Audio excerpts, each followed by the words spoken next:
Los Angeles last night, and the devastation out there is catastrophic in California. Thousands of houses, schools, businesses burned to the ground. Communities wiped out, lives lost, families forever changed. They're the worst fires to ever hit Los Angeles, ever. And as soon as these fires broke out, I approved the Fire Management Assistance Grants. That's a term of art and how we get help to local officials. These grants cover California's firefighting costs for things like firefighting equipment, firefighters' salaries, and special capabilities like aircraft. Next, yesterday I immediately approved Governor Newsom's request for what they call, and I know this is all sounds like government talk, but it's called the Major Disaster Declaration. This declaration allows folks, at the request of the governor, the declaration allows folks who have been impacted to get immediate cash assistance to cover things like everything from groceries to baby formula to prescriptions. Because, as you've seen and you reported, a lot of these places are burned to the ground. There's not a single thing left in their homes. And so, if they contact disasterassistance.gov, anybody who's lost everything or anything of consequence, disasterassistance.gov or 1-800-2, I beg your pardon, 1-800-621-3362. That's disasterassistance.gov, 1-800-621-3362 to get the kind of help they need for everything from the basics that they don't have access to right now. And this morning, due to the magnitude of the disaster, I was talking with the governor, and he requested if I could increase the federal funding that was authorized under this legislation from 75% to 90%. We're increasing it to 100% of all the costs to be covered by the federal government for both the fire management assistance grants and the elements of what they call the disaster declaration. So today I'm announcing that the federal government will cover 100% of the cost for 180 days. This is going to pay for things like debris and hazard material removal, temporary shelters, first responders' salaries, and all necessary measures to protect life and property. And folks, I want to underscore, I told the governor and local officials, spare no expense to do what they need to do and contain these fires and in their communities that have really been devastated.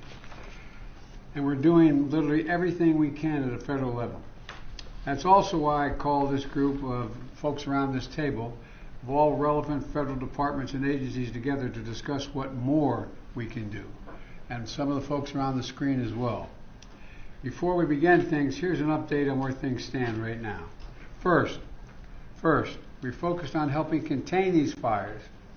Over the last 24 hours, the United States Forest Service, working with state and local responders, has suppressed over 50 fire starts.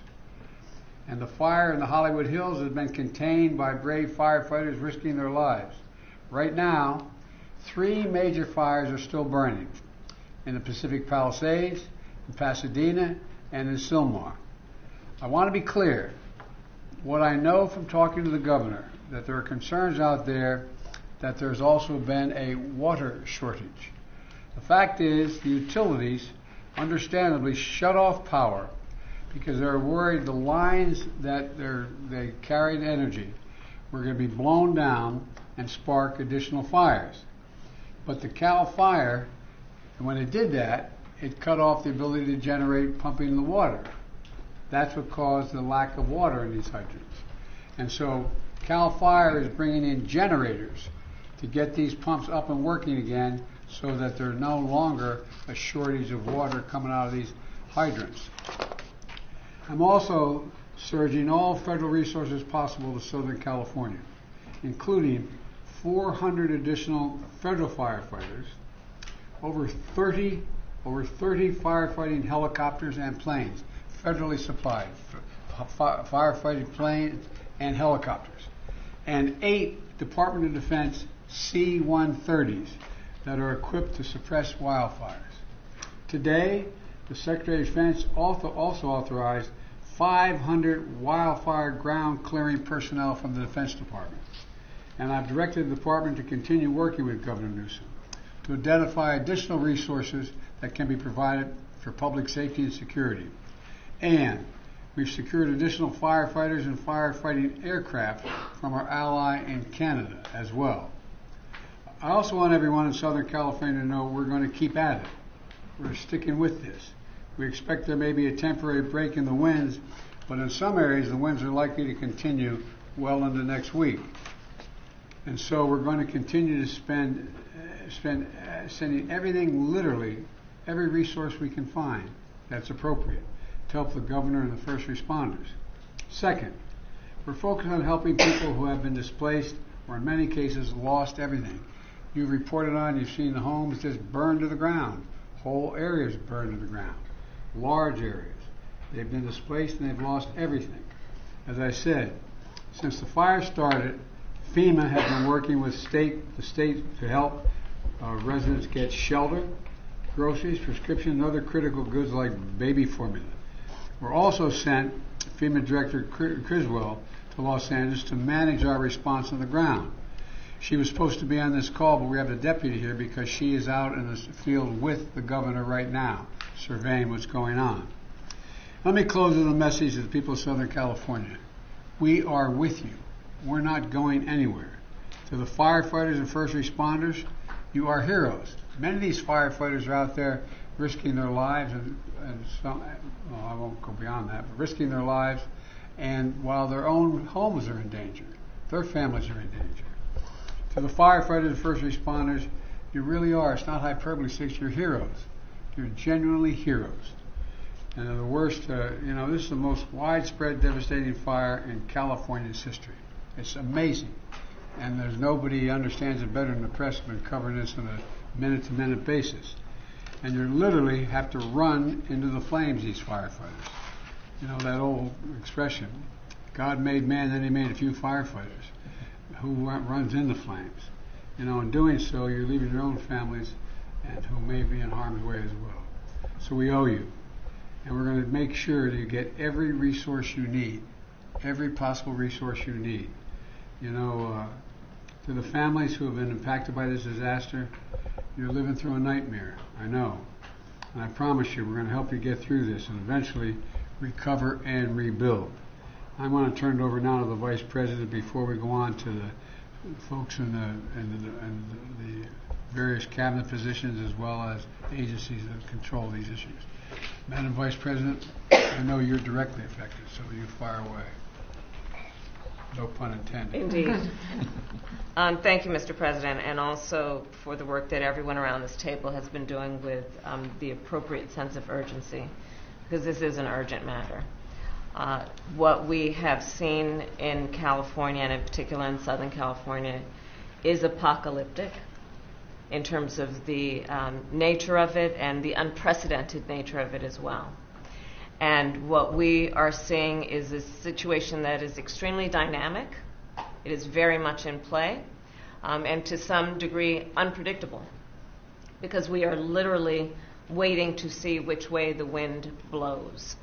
And I cannot praise enough the local leaders, most of whom I have talked with, and in particular our firefighters, who, as the President has said, they are working around the clock.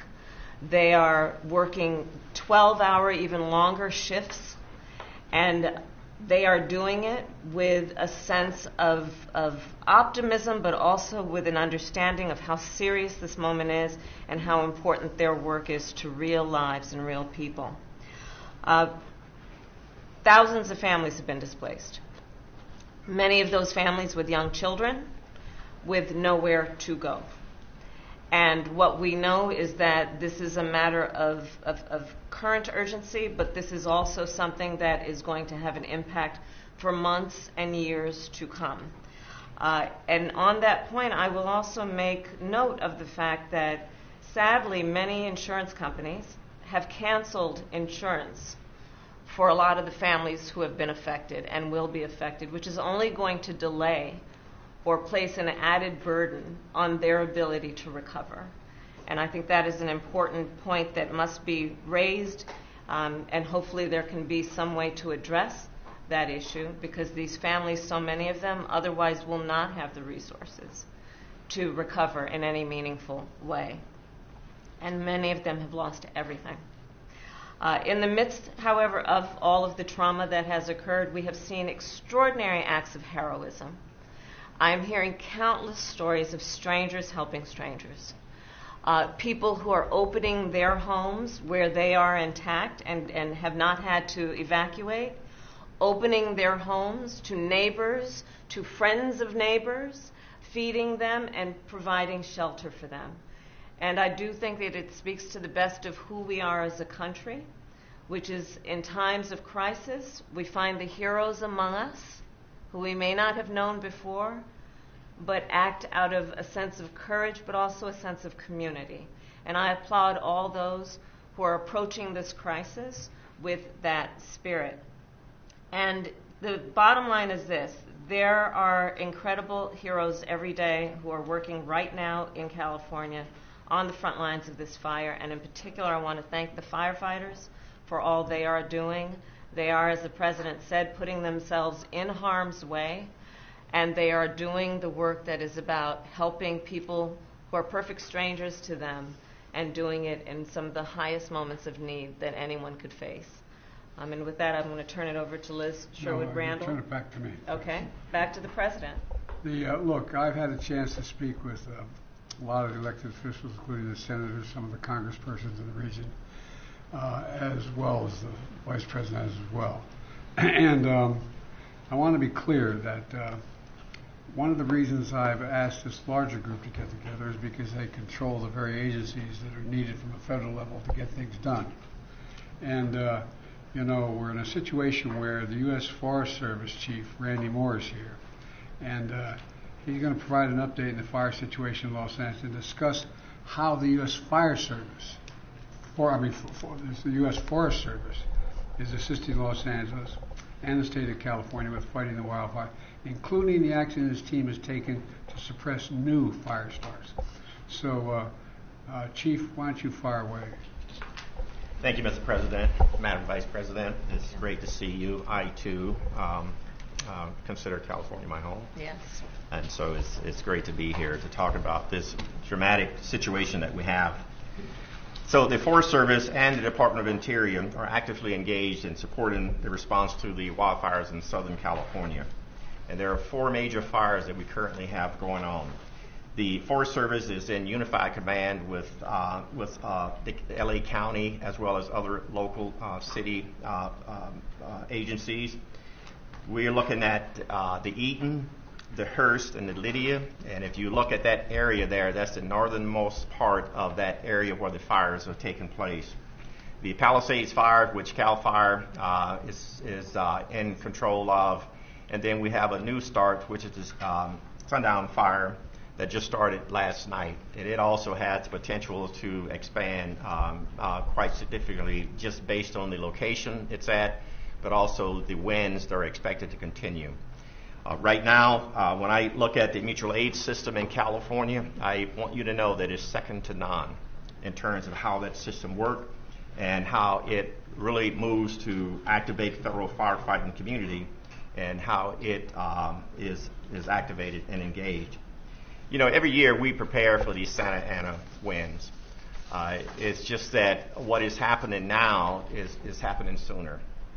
It's happening at a time now where we normally are at our lowest point in the fire year. And the fact that these fires are taking place now, it says that there are things that are going on in our climate that is creating truly year-round fire situations, and it's something that we all need to be mindful of, and this is a good indication of that.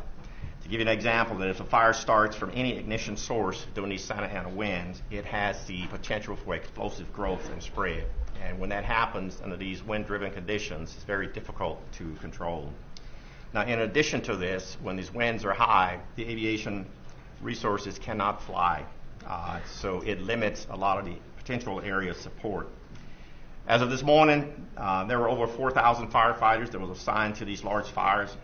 600 or so were currently federal work, which means Forest Service and Department of Interior. And it doesn't include many who are assigned to their home units to provide initial attack. To give you an idea of the unsung heroes in these fire-type conditions, in the last 24 hours, we've had 50 starts, and the initial attack success has been wonderful. So we've stopped a potential for 50 additional fires to be added to these 4 significant fires that we currently have. And that's what I mean by having initial attack crews stay put or pre-positioned across the state based on intelligence that we're gathering.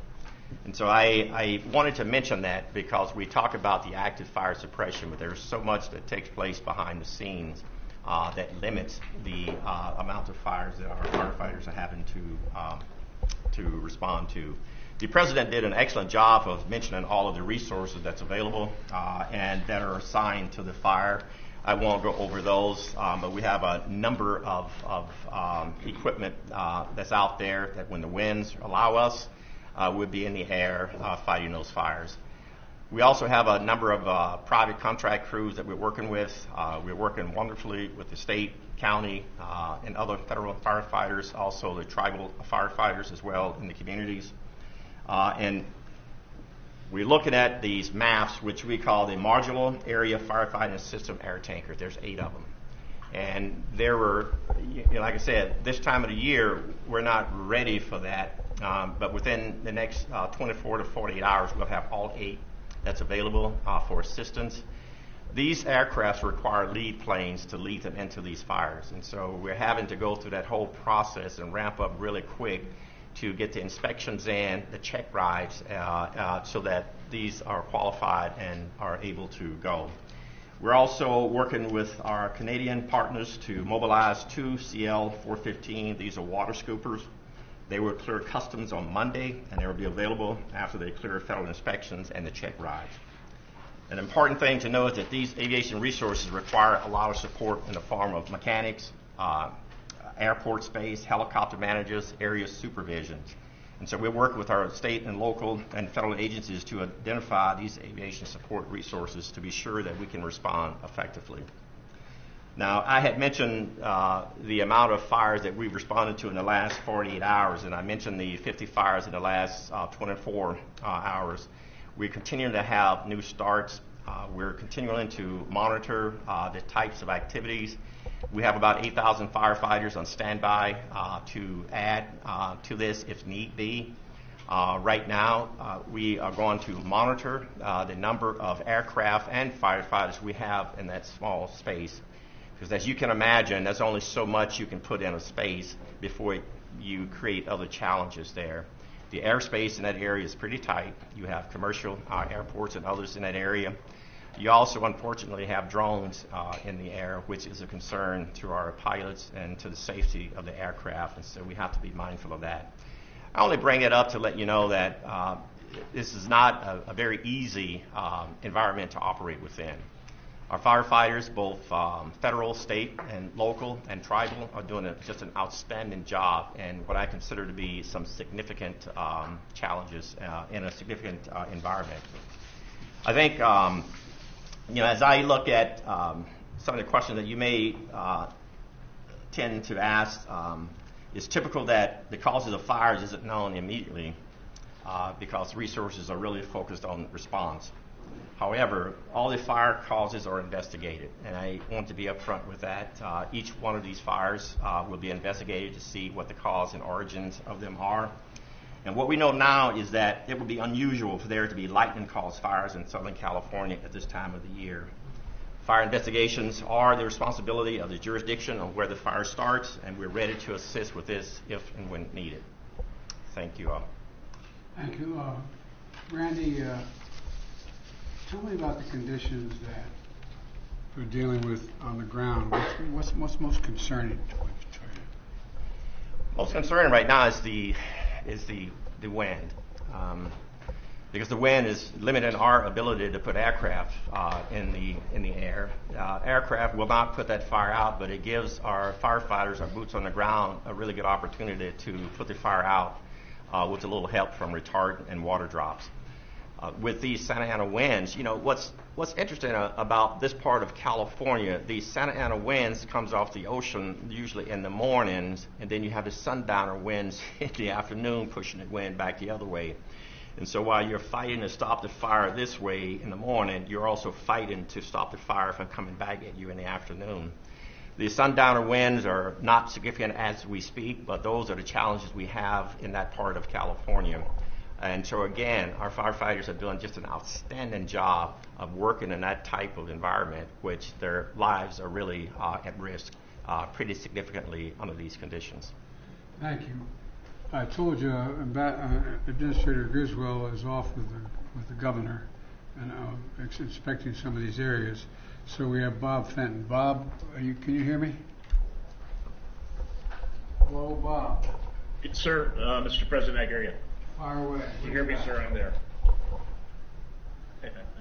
So the administrator is with right now the governor, the mayor of LA, county, local officials, getting a briefing on the fire to really understand what the needs are as we move forward, not only with regard to the firefight, which Chief Moore was talking about, but also with regard to support the population displaced. Over 360,000 under mandatory evacuations, hundreds of thousands more with warnings. And so what we're doing now is ensuring that that we're able to provide any support to provide mass care to individuals, any assistance for the sheltering, any assistance for feeding, and then through the programs that we provide through our individual assistance that you authorize through the declaration, we're able to assist individuals with funding to offset their hotel costs. So applying to FEMA on the 1-800-621-3362 number is important, or disasterassistance.gov. We're sending teams out to the shelters. We know that there will be a huge need after fires for mental health specialists, and working with HHS on providing that. As the Vice President talked about, insurance is problematic in California, especially with the fires. And so not only do some of the changes in our authorities help now with those that are underinsured, which you see more and more, but we want those that are insured to start seeking assistance to their insurance companies. Our programs can help individuals, especially displaced and who have lost their homes, with rental assistance until they can rebuild, and ultimately provide temporary housing. So we're in discussions with state and local governments on how we will meet those housing needs, both in the interim by using available stockage here, but how can we help rebuild? And then lastly, I would just say that we're really focused on already starting to discuss debris removal and all the hazardous waste that comes from fire and how to remove that safely between local, state, and federal government. We'll rely on federal partners, U.S. EPA, the Corps of Engineers, and others to be part of that technical assistance help to support the safe removal so that ultimately we could rebuild. And one of the things that we will start doing in the next couple of days is starting that discussion on how do we rebuild, and not only rebuild, but rebuild more resilient and bring together state, local, and federal agencies to start that discussion in the weeks to months ahead. And so right now we're focused on meeting the immediate needs of those displaced, but already starting to work on recovery and rebuild and bringing all our authorities and the full weight of the federal government and all the resources that you've authorized to help California in that endeavor. Bob, what do you think is the biggest challenge? Also, I got... Oh, sorry, go ahead. Go ahead. I think the biggest challenge is going to be the mental health stress that is put on individuals that have lost everything. Fires are, so drastic. They destroy everything very quickly. Individuals don't have a lot of notice to leave, and so I think there's going to be a significant mental health strain, followed by a need to help individuals recover and rebuild. And the Vice President is exactly right. Why I suspect that many have insurance, many are underinsured. And insurance is difficult to get, and some might have lost their insurance or been canceled by insurance companies. And I think that's something we need to continue to work on, as a government at all levels, but something where there'll be gaps in assistance that we will need to bring in not only federal agencies but nonprofits, private sector to help meet those needs. I think we're going to have to do that. In addition, the fact is that the two declarations I signed, provide for example, the rebuilding of churches and schools and certain, but not businesses, not business centers, and so that's going to be a gigantic cost as well. But the debris removal is a big deal, and that's going to take a long time, isn't it? Yeah, it will take some time to remove the debris. In California, unfortunately, we've had a lot of experience with fighting fires and removing debris, and so it will take months to a year. This is a very widespread with significant damage to infrastructure, and we want to not only immediately remove the hazards, things like propane tanks, some of the power cells that are there, and other contaminants that may be in households, and make sure that they're safe to re-enter and re-look for personal effects. But then the second part is removing that ash, and what we've done before is help people with the removal so that we could get down the grade and then immediately start rebuilding. All right, I appreciate what you're doing, and like you said, 360,000 people have been evacuated so far. Sure, appreciate. Go ahead. What were you going to say? Yes, sir. I just want to let you know I'm on also with the fire administrator from FEMA, who's been working with the local fire chiefs, and I didn't know if you had any questions or she wanted to add anything to this discussion. Chief Lori Moore is on. Well, I've been talking to them, so Chief, you want to add anything to this? I will, sir. Thank you very much. And as you might know, I've been here, got here last night. It was important to get here on the ground with the fire chiefs and the firefighters that are here. So I've been with LA County, LA City Fire Chief since last night. We're at the Palisades EOC right now, as Regional Administrator Fenton just said, with the governor, with the FEMA administrator getting the brief. The coordination of resources, it helps for us to be here, U.S. Fire Administration, as part of the response because we're on the ground. We're able to explain ground truth and coordinate resources, streamline the communication between federal. We're also here checking on the firefighters on the front lines, and I really appreciate what you and the Vice President both said about the boots on the ground, because these are their communities, and nobody wants to fight the fire and save these communities more than these firefighters who are boots on the ground from the very moment the ignition began. So we're checking on them, and I will tell you they're exhausted. Obviously, many of them have been more than 6 hours on this now. They are able to take a quick nap sometimes in the truck, but they are on the job. And they keep fighting. And so they need to know that they matter. And so it's important that I show up with them, to see them, to say thank you, and to let them know that we are watching, that we know what they're doing. We want to make sure that we're here when injuries happen. And so we did have an injured firefighter in LA County, fell through a 3-story roof just about 2 hours ago. So several major injuries, but in the hospital. I'll be going to check on him shortly. And it's about the response too, because often while they're in the midst of the response, these chiefs can't explain everything that is happening, and there's a lot of questions, as you might imagine, and are addressing.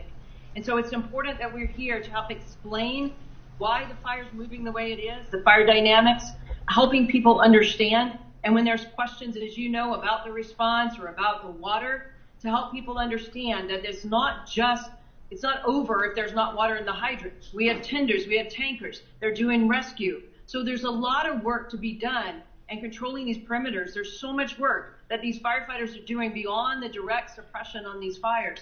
And so that's why we're here, and to continue to learn, because every one of these tragedies, unfortunately, is a lesson to how to prevent the next. And so it's important that we do that as well. And so we're going to remain on the ground here, sir, on your behalf for a couple other days to make sure that we are part of this conversation. Well, you are a part of the conversation. That's why I went out California yesterday and met with those firefighters and met with those police officers because there's also worry about looting and a number of other things. So they are really incredible people. They're making such sacrifice. But I think you're right. We have to provide them all that is humanly possible for them to be able to do their job. And there's going to be a need.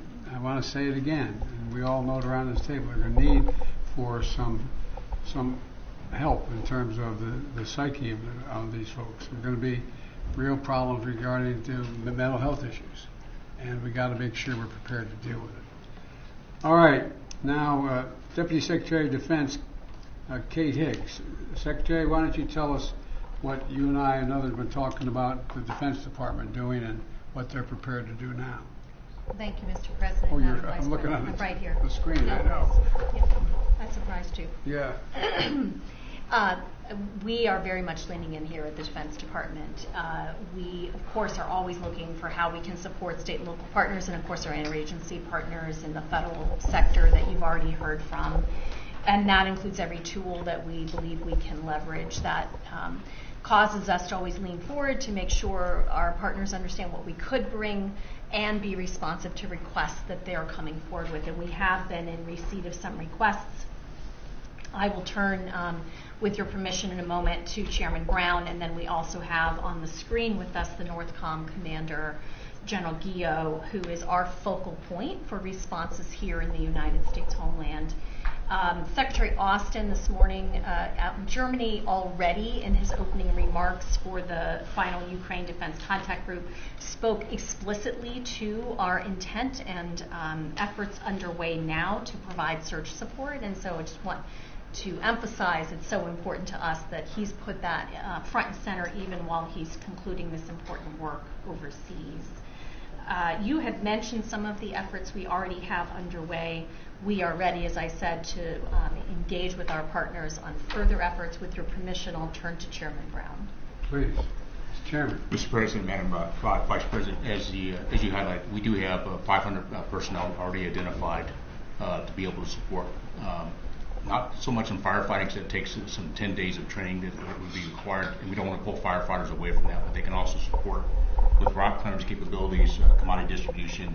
We talked about the airlift with their helicopters. There's 10 U.S. Navy helicopters as well as 10 Guard helicopters. The winds have been challenging to get them airborne. They can also help with ground search and rescue, incident response, awareness, and the medical support. Those Marines will be in place in the next 24 to 48 hours. The California National Guard also has, by tomorrow, they'll have about 1,000 service members that will be available to be able to support as well. About 250 of those actually have some firefighting capability, and they can be trained in the next 24 to 48 hours to also support firefighting. As is mentioned, the C-130s with the modular aerial firefighting system, 2 of those are already channeled. Explain what that means to the average listener. Yeah, so what it is, it's a C-130 that's modified. It has a modular system that's put into the back of the C-130, and so it's able to push out either water or the slurry retardant associated with it. And as was highlighted, they're usually prepared to do this during the firefighting season. This is several months prior to when they would typically do this. And so there's 2 C-130s that are already at Channel Island. They're in, just northwest of Los Angeles. The other 6 will be there within the next 24 hours or so. The first flight will start tomorrow, and then they will continue to be prepared to be able to support. We're also looking at surrounding bases that may have ability to bed down any displaced personnel or families. We've got about 1,000 beds that have been identified at either Edwards, March, or Fort Irwin there in California. In addition, we're using March Reserve Base as a incident response area and getting that set up. Mr. President, last thing I would say is before I turn to General Guillot, what we really try to do is identify things that we know we can lean forward on before there's even an ask. We want to make sure we cut down the timeline to get provided capability. We also want to make sure, I know that General Guillot is communicating that with Ms. Griswold from FEMA, so that we want to make sure we, as I say, provide an a la carte menu of all the things we have available. So even if they don't have time to think about it, we're already looking ahead. Last thing I would say is when I met this afternoon with my staff, the thing we also talked about is there's an immediate response, but there's also, as was highlighted, the longer term response of things that we'd have to be able to look at in recovery. And so we're already thinking ahead of what options DoD will be able to provide to support. Bidding your questions, and then I can turn You it guys to have been immediately responsive. Thank you. I mean, you're right on top of things. But let's turn to General. Good afternoon, Mr. President, and thank you, Chairman. Northcom, on behalf of the Department of Defense, is aggressively taking action to deliver capabilities to California as soon as they are requested.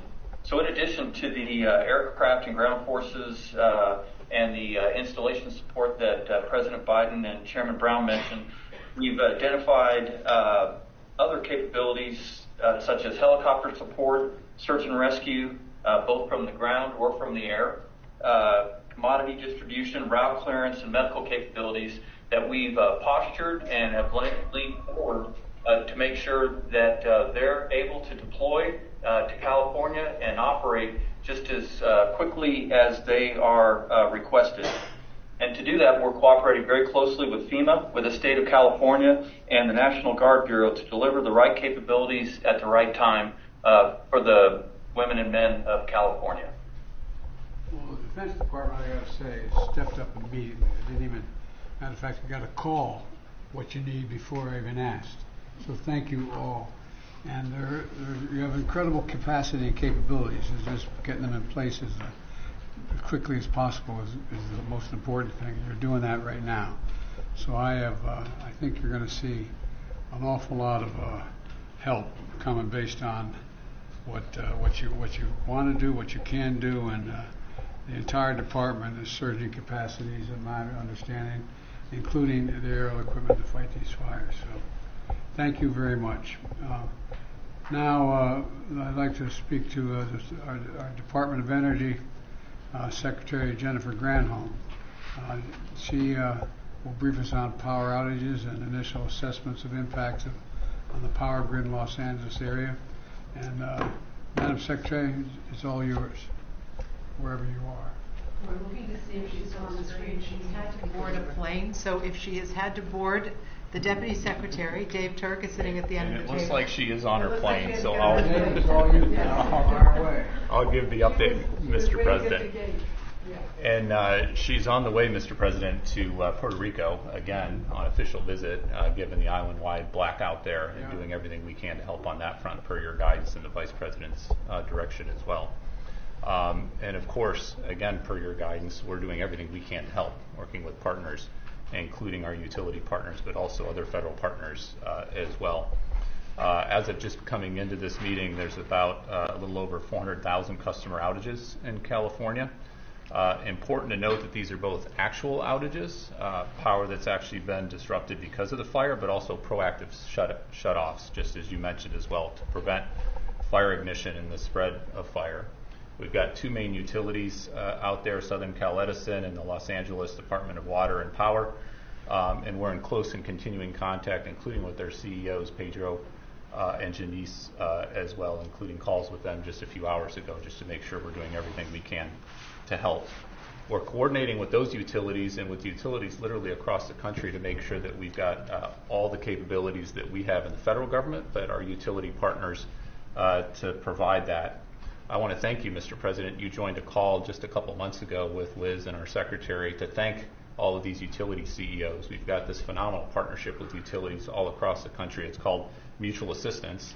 And if any utility in any one region needs help, all the other utilities, and we last unleashed this phenomenal partnership to bring 40,000 utility workers to Florida, North Carolina, South Carolina, the affected regions with the two hurricanes back to back, and everybody continue to talk to me.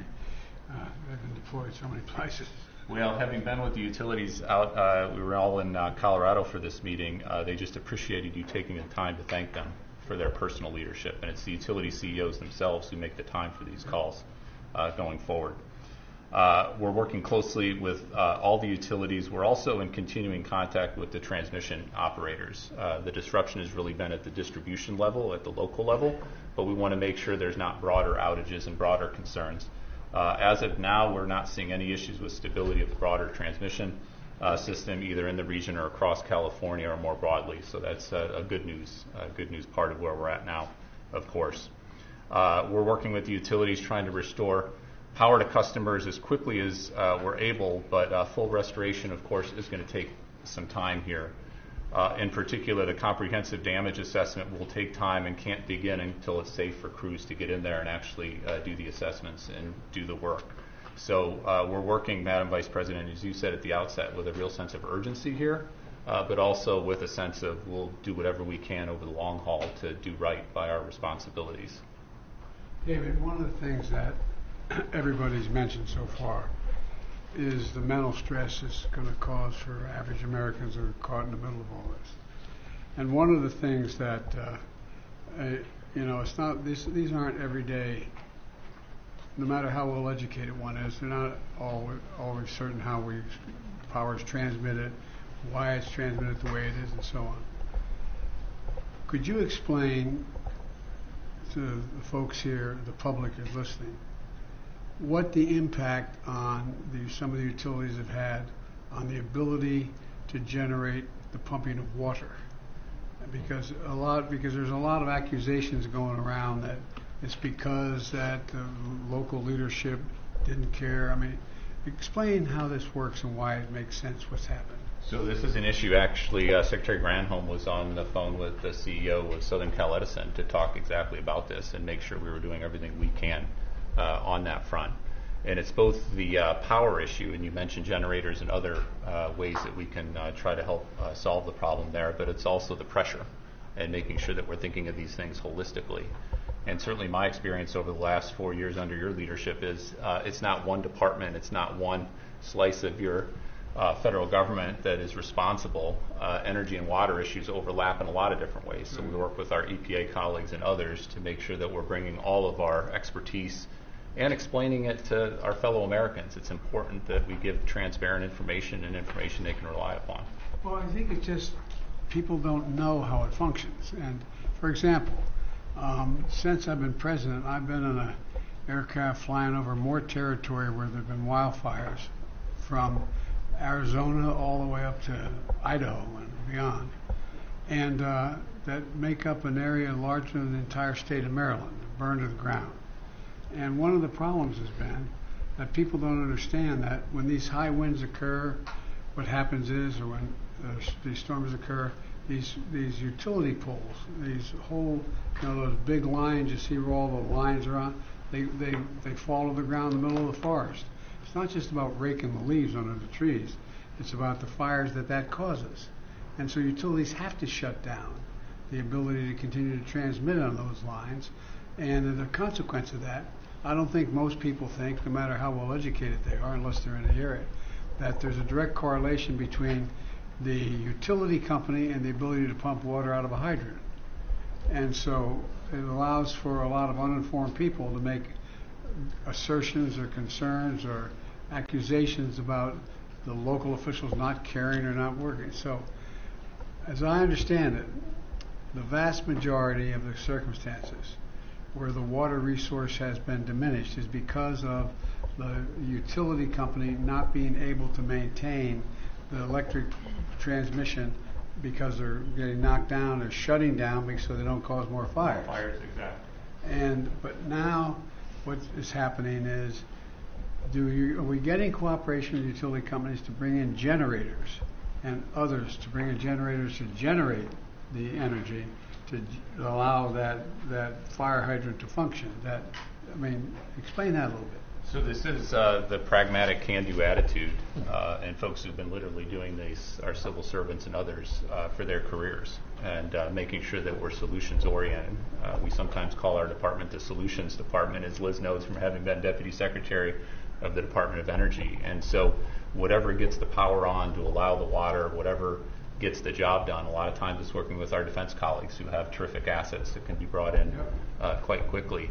The other point I'd like to make, Mr. President, to thank you and the Vice President's leadership and our folks in Congress, your bipartisan infrastructure legislation actually provided $10 billion. It's a GRIP program for grid resiliency to improve the resilience of our grids so that when the grids do go down, they come back on quicker.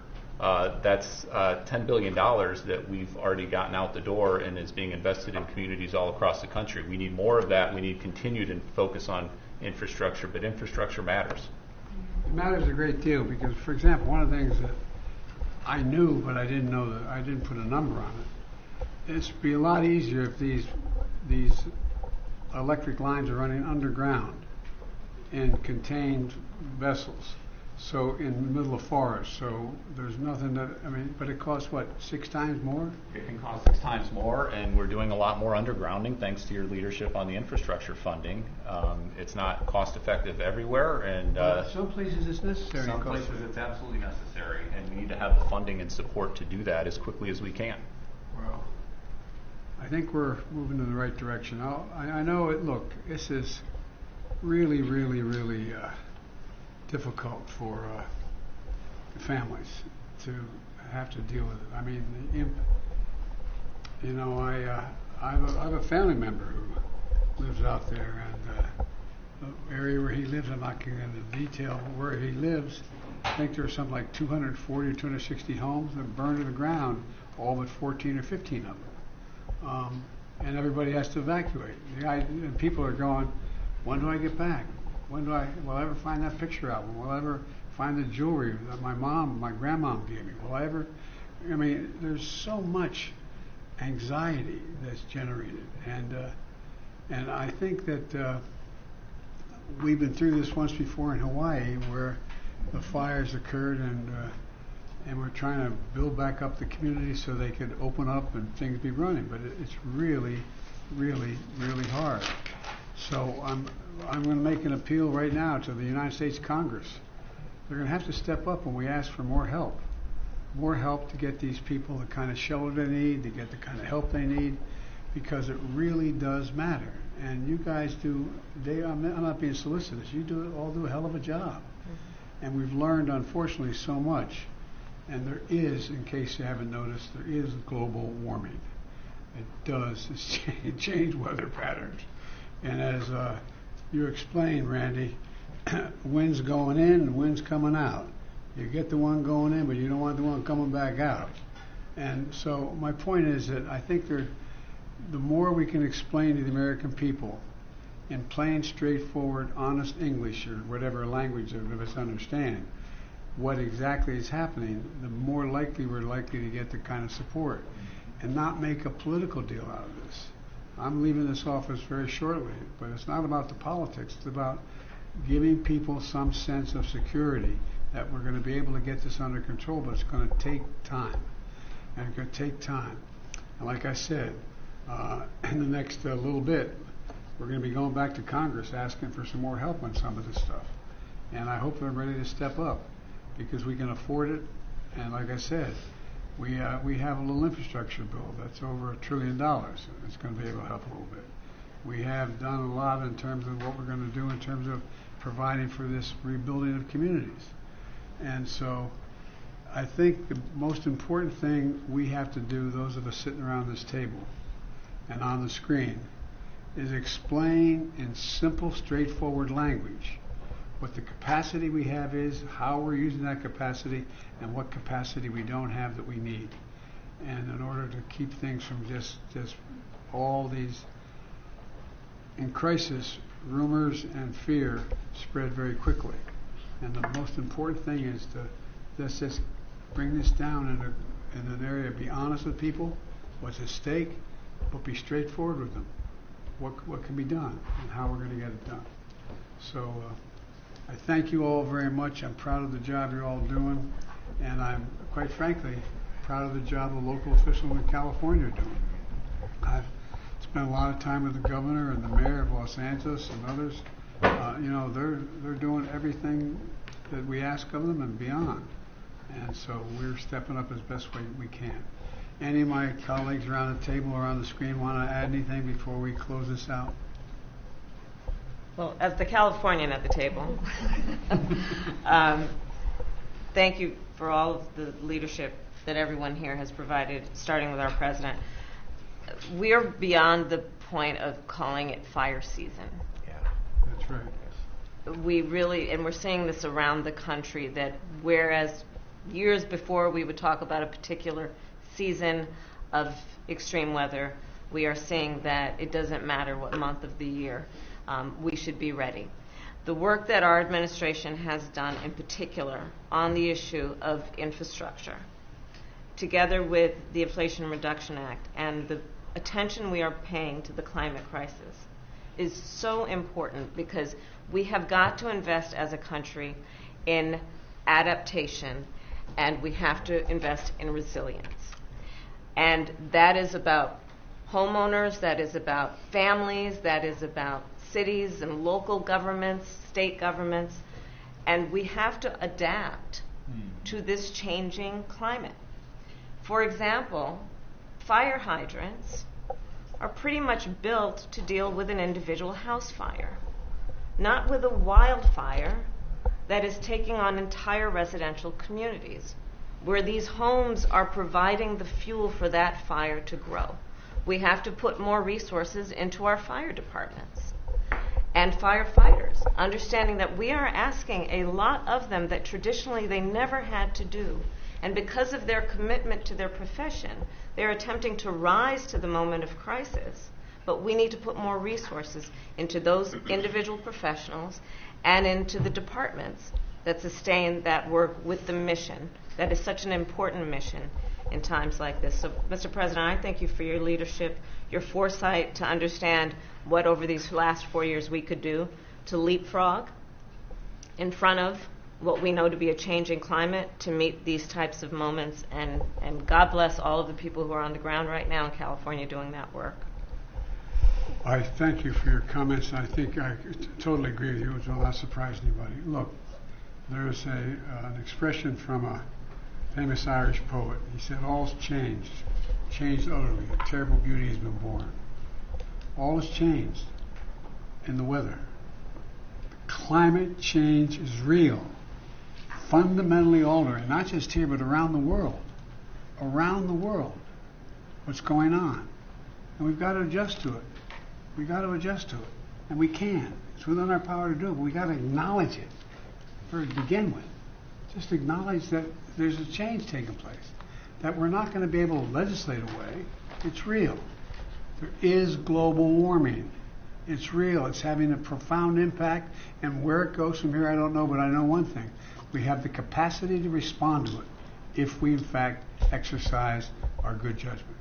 So thank you all very much. I appreciate it. Mr. President, do you trust that California will get the aid they need in the next administration? I'm not in a position to answer that question. I pray God they will. Do you have enough time? Mr. President, do you have a sense of how much this is going to cost in the end? No, the truth of the matter is no one can tell you that. For example, just clearing the debris. You saw what happened when we were dealing with the hurricanes that occurred from North Carolina to Florida. The cost of the debris cleanup is gigantic. Gigantic. The cost of replacing the housing is almost exponential. I mean, we don't know what it is, but we know one thing we have to do. We have to stay with it. We have the capacity to do it, but we don't know that. Anybody gives you a number now, they have no idea what the hell they're talking about. It's a big, big, big number. Mr. President, let's go, guys. Whoa, wait a minute. Mr. President, can you update us, please, on the Hamas hostages and what you think of the incoming administration's efforts and ultimatum? I can, but I'm not sure it's appropriate for now. We're making some real progress. I met with negotiators today. I think there's what's going on right now in Lebanon, and we finally have a president. He's a first-rate guy. I spent time on the phone with him today, about 20 minutes to a half an hour, what they have planned.